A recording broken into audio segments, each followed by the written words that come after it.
సినిమాలో మన తెలుగు ఇన్ఫ్లుయెన్సర్ మౌలి అన్న ఆర్తమ్ముడు ఏదోటి అనుకోండి లీడర్ రోల్లో చేసడు అన్ ఇన్ఫ్లుయెన్సర్గానే కాకుండా ఆల్రెడీ 90 అనే సిరీస్తో మన తెలుగు ప్రజలకి చాలా దగ్గరయ్యాడు.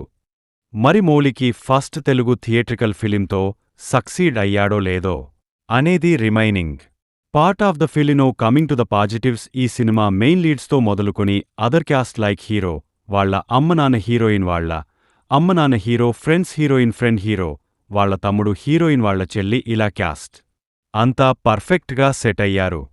అంటే వాళ్ల పర్ఫార్మెన్సెస్ ఎంత నాచురల్గా ఉన్నాయి అంటే మన ఇంట్లో పేరెంట్స్ని, మన ఫ్రెండ్స్ని చూస్తున్న ఫీలింగే వచ్చింది. ఎవ్రీ క్యారెక్టర్ ఎంత రిలేటబుల్గా ఉంటుందో అంతకంటే ఎక్కువ రిలేటబుల్గా వాళ్ల పర్ఫార్మెన్సెస్ ఉన్నాయి. మౌలి ఎస్ వెల్ సోషల్ అబ్బా. మౌలి కొన్ని ఎక్స్ప్రెషన్స్ ఇస్తాడు. ఆ ఎక్స్ప్రెషన్స్ చూసినప్పుడల్లా నాకైతే ఒక మీమ్ గుర్తొస్తుంది. Why you your face like that, my face is like that only. ఈ మీమ్ లిటరలీ ఆ ఎక్స్ప్రెషన్తో బోల్డ్ అన సీన్స్లో ఉన్నాయి. అతను అలా ఎక్స్ప్రెషన్ పెట్టిన ప్రతిసారి గట్టిగా నవ్వేశా. అండ్ జయకృష్ణ తన రీల్స్లో ఎంతైతే నవ్విస్తాడో ఈ సినిమాలో హీరో ఫ్రెండ్గా అంతకంటే ఎక్కువ నవ్విస్తాడు. Most of the comedy scenes ఇతని దగ్గరే వస్తాయి.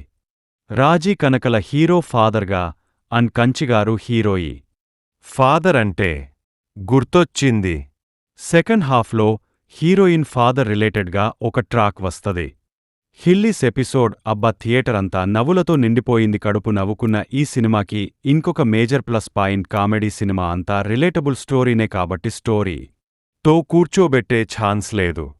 సో కామెడీని ఒక విపన్లా చేసుకుని ఆల్రెడీ మౌలి అండ్ జై కృష్ణ కామెడీ టైమింగ్ని యూస్ చేసుకున్నారు.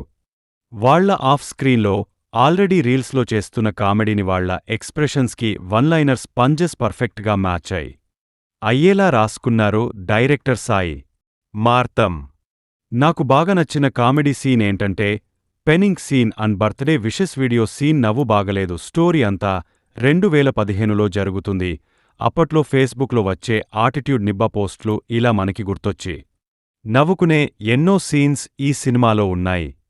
ఫస్ట్ హాఫ్ కొంచెం ఓకే, పర్లేదు అనాలనే ఉంది. ఎందుకో తర్వాత మాట్లాడుకుందాం కానీ ఇంటర్వెల్కి ఒక చిన్న సర్ప్రైజ్తో స్టార్ట్ అయ్యి సెకండ్ హాఫ్ అంతా నాన్ స్టాప్ ఫన్ మోడ్లోకి వెళ్ళిపోతుంది. ఒక నిబ్బా నిబ్బీకి ఎమోషన్ అయ్యే రోజు వస్తే అది ఎంత ఫన్నీగా ఉంటుందో చూపించారు. మీకు కూడా ఒక నిబ్బా నిబ్బి లవ్ స్టోరీ ఉంటే పక్కా చాలా అంటే చాలా రిలేట్ అవుతారు. నాకైతే హీరోయిన్ ఫాదర్ కామెడీ ట్రాక్ ఇంకా అలా మైండ్లోనే ఉండిపోయింది. ఈ రివ్యూ రాసేటప్పుడు కూడా అది గుర్తొచ్చి నవ్వుతున్న మ్యూజిక్ చాలా బాగుండింది. కామెడీ వర్కవుట్ అవ్వడానికి మ్యూజిక్ కూడా హెల్ప్ చేసింది. సాంగ్స్ కూడా అలా ఫ్లోలో వెళ్ళిపోతాయి. ఇందులో బర్త్డే విష సాంగ్ పెట్టి ఉంటుంది. మామా అసలు రేపు ఓటిటికి వచ్చాక అది పక్కా సోషల్ మీడియాలో ట్రెండ్ అవుద్ది. సినిమాటోగ్రఫీ, ప్రొడక్షన్ వాల్యూస్ అన్ని సినిమాకి ఎంత కావాలో అంతలో ఉన్నాయి. No comment the negatives. First half కొద్దిగా పేసింగ్ స్లోగా ఉంటుంది. పెద్దగా స్టోరీ ఏమీ లేకపోవడం వల్ల ఫన్ ఎలిమెంట్స్ అక్కడక్కడ వస్తూ పోతూ ఉన్నాయి. మిగతా బేసెస్లో ఆ స్లోనెస్ ని ఫీల్ అవుతాం. సినిమా క్లైమాక్స్కి వచ్చే టైంకి దీన్ని హ్యాపీ నోట్లో ఎండ్ చేస్తాడా, సాడ్ నోట్లో ఎండ్ చేస్తాడా అనే క్యూరియాసిటీ అయితే ఉండింది. క్లైమాక్స్ పార్ట్ మనీ అయిపోద్ది, అక్కడ కొద్దిగా రష్ చేశారు అన్న ఫీలింగ్ అయితే వచ్చింది. ఓవరాల్ గా చెప్పాలంటే ఇట్స్ ఏ గుడ్ దిబ్బా దిబ్బి లవ్ స్టోరీ అన్నమాట, with a good comedy and great performances. కానీ ముందుగానే చెప్తున్న relatable factor major role play చేస్తది.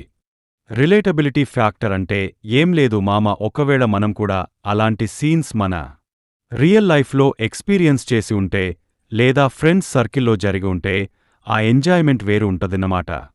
టార్గెట్ ఆడియన్స్ మాత్రం బాగా ఎంజాయ్ చేస్తారు మామ. సినిమా ఎండింగ్లో మౌని ఒక మాట చెప్పాడు. ఈ సినిమాకి మీకు నెగటివ్ రివ్యూ ఇస్తే మీ మీద ఒట్టే. మన రివ్యూస్ని అందరూ చూస్తున్నారు కానీ మన ఛానల్ని ఎవరూ సబ్స్క్రైబ్ చేసుకోవడం లేదు. మా ఎఫర్ట్కి మీరు ఇచ్చే సపోర్ట్ అంటే సబ్స్క్రైబ్ చేసుకోవడమే. Please do subscribe our channel for more genuine reviews.